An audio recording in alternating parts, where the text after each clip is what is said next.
too. I burned myself. And, she doesn't think like that.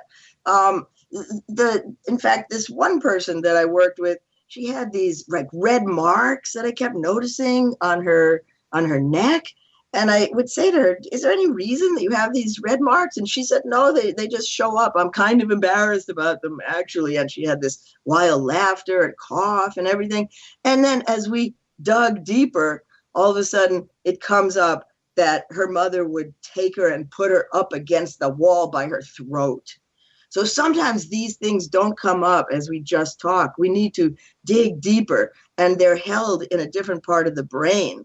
That talking just goes round and round. And, I was perceptive and I was able to bring that up actually talking. But there's a lot of things that can't come up as we just talk. And we say, okay, the hour's up. I'll come back tomorrow, next week, and I'll talk again. We need to go deeper in. And another thing about loving ourselves that I wanted to say is that there is no instinct for self-love. So the way that I work is by taking that little child that you once were and loving her or him, because we do have an instinct for loving babies and children and animals and things like that. But you know that if you try to look in the mirror and say, I love myself, there's nothing that's going to stick to that. We can't make ourselves love ourselves, but we can make ourselves love that child who innocently did something that, other people might not have thought was right. And so that's why when we can go back into the limbic system of the brain and really feel with our emotions, not just with our head, not just talk about it, but feel the way that child felt when she got punished or was shamed or, was tacked to a chair or something. And we can't, we don't just laugh it off and go, oh yeah, when I was 6, I was tacked to a chair. We feel it. Then we can go as the adult back there to that child and say, I am so sorry that happened to you, little girl or boy with your son. And we can pick that child up and love the child. You hear the difference? Oh, yeah. And it's funny that you mentioned that phrase, Debbie, because I have to tell you that when I was, I was 10, 11, I don't remember. My mother said to me, you've got to be able to look in the mirror and say, I love you and I like you. And she said, until you can say, I love you and I like you, you really can't love or like anybody else. And I thought that was profound. I mean, it is. I'll tell you, my mother was not an educated woman, but she was an educated woman. She lived in the days when she didn't graduate high school because, she had to go to work to send her brother, my uncle, to college. But she was just, to me, brilliant. And, there's another thing you talk about where people marry someone like their mother or father. And I think I did. I think my father was just one of the kindest men in the world. And I always said, of course, first, I never wanted to get married. That was number one. But when I finally said, okay, I will get married, I married a man that was very similar, probably a little more progressive than my father, but very family oriented, very home oriented, very child oriented. Because he always said, my kids are the best and my wife is the best. And he was just a very kind person who did a lot for a lot of other people. And my husband was like that. My husband was kind. He was devoted to his family. He was just that kind of a guy. So I really did marry someone like my dad. My sister married the same kind of man. And my son's partner is just like his father. And it's just really interesting how it all really comes to play like that. So is there a reason for that? Well, you sound like you might be one of that 5 to 15% who actually grew up in a functional family versus a dysfunctional one.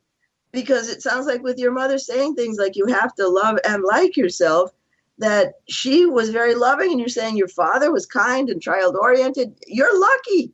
And so it sounds like you were imprinted with how to find the right kind of man. But a lot of people aren't so lucky. That's interesting because, again, I've always said I was very fortunate to have the mother and father that I did, because I did. I didn't have a dysfunctional family at all. And my son says, which I think is, I'm very proud of, he says, the best thing that ever happened to me was having you and Daddy as my parents. I mean, that's really a Aww. kind thing to say. So I was very proud of that. But I want to talk a little bit about this game. I watch people play this game.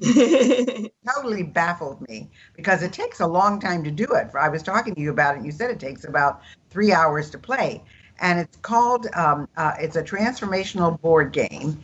And what do you call it? You call it something I with, call it clarity. yeah, And clarity. sometimes I give a secondary name, the game of your life, because you see your life played out on a board. It's very interesting. Well, before we go into that, because we only have about 5 minutes left, Mhm. I want people to know how to get in touch with you, Debbie. So give them your website or the best way to reach you. Okay. Okay. You can definitely check out my website at, it could be either my name, Debbie.unterman.com, or talkingtomyselves.com, the name of the book. You can also find me on Facebook, and that would be, I would like to start doing some Facebook Live, so it'd be really nice for people to start connecting with me on Facebook, and you can find me there by my name. I think also Hypnotherapy Atlanta at Facebook, something like that. We'll get you there. I do have another page called Body, Mind, Spirit Healing with They're Debbie. going to forget all this. We better. I know. So let me give you my phone number, because this is what I would like. If somebody wants to connect with me, if you feel like you have stuff inside of you that you need healed, give me a call. 770-434-7488. And I may not be a spunky old broad, but I still use a landline. I am kind of old. Well, and also how you spell, it's Debbie, Debbie, and Unterman is Unterman. So Right, if you're you. looking for Debbie, that's how you find her. Now, again, we've only got about 3 minutes left. So give us a quick version of your game. Okay, well, you get to play through what looks like a butterfly, and you play through different parts of life, the world, which represents relationships, childhood, spirit, and money. And as you do, you actually pick cards and roll dice, and you can have moral dilemmas that come up, and good fortune, and some panic, and you can get sidetracked. So you can actually ask a very specific question and get an answer. I've had people who have played on whether to go through with an engagement, and when they see the man on the board as they play it, they go, oh my God, this is a nightmare. I've got to give him back his ring. And they have. Oh, They've played on whether to sell a house, and they've gotten advice on whether to have their office in their home. I've had people get very, very specific answers to things. So I love it because it's also an intimacy builder. You sit there with 5 other people and you laugh and you forgive each other and you give the answers to some questions that, these moral dilemmas. What would you do if, you didn't agree with somebody's political beliefs? And you get to then roll the dice and see if your answer is the empowering answer for you to do if you're at a party. And you might find out, oh my God, I should just ignore and not talk to them. Or maybe you find out, no, I should engage them.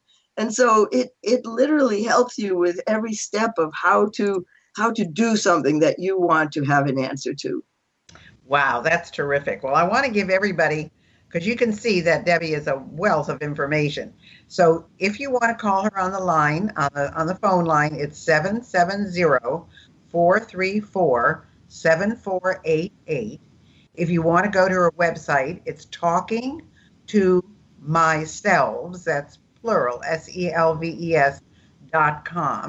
Or if you're interested in finding out about the game, it's playclarity.com.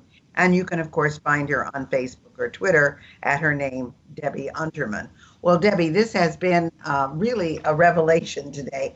People don't realize how much their thoughts influence them, their environment influences them, and the people they have in their life influence them. I mean, having Yes. a best friend is one of the best things that you can have. Someone who can prop you up when you're down and so forth. So this has really been, I think, very revealing for a lot of people, and it certainly is a lot more than we can delve into in the short time. I know. But it's a wonderful pleasure to have had you. So I hope people get in touch with you. You will love Debbie. I know her personally. She's got a lot of information, a lot of enthusiasm, and the most important thing, she wants to help you. So again, thanks for being with us today, Debbie. We really enjoyed it. Thanks, Gail. And my book is on Amazon too, of course. Fantastic. Thanks so much. Bye, Gail. Thank you. Thanks for listening, and I hope you enjoyed today's show. I choose my guests carefully, so if you have someone you'd like me to interview, please drop me a line at gailcarson13@gmail.com. In the meantime, check out my intro program, Mindset Matters, at www.sobmindset.com. See you next week. You've had the opportunity to get to know me over the last few years, and I'd like to get to know you as well. One of the things I'm offering is training for the media. I have a wonderful program that will get you ready for any radio or TV interview you might be offered. Many of you are doing wonderful things, but no one knows about them. Others of you are successful and wonder, what's next? Whether you're in a business or have a special cause or a specific event you're promoting, media can help, and I can help you master your message so you can master the media. If this sounds interesting to you, email me at gailcarson13@gmail.com with media training in the subject line. I promise I will be in touch.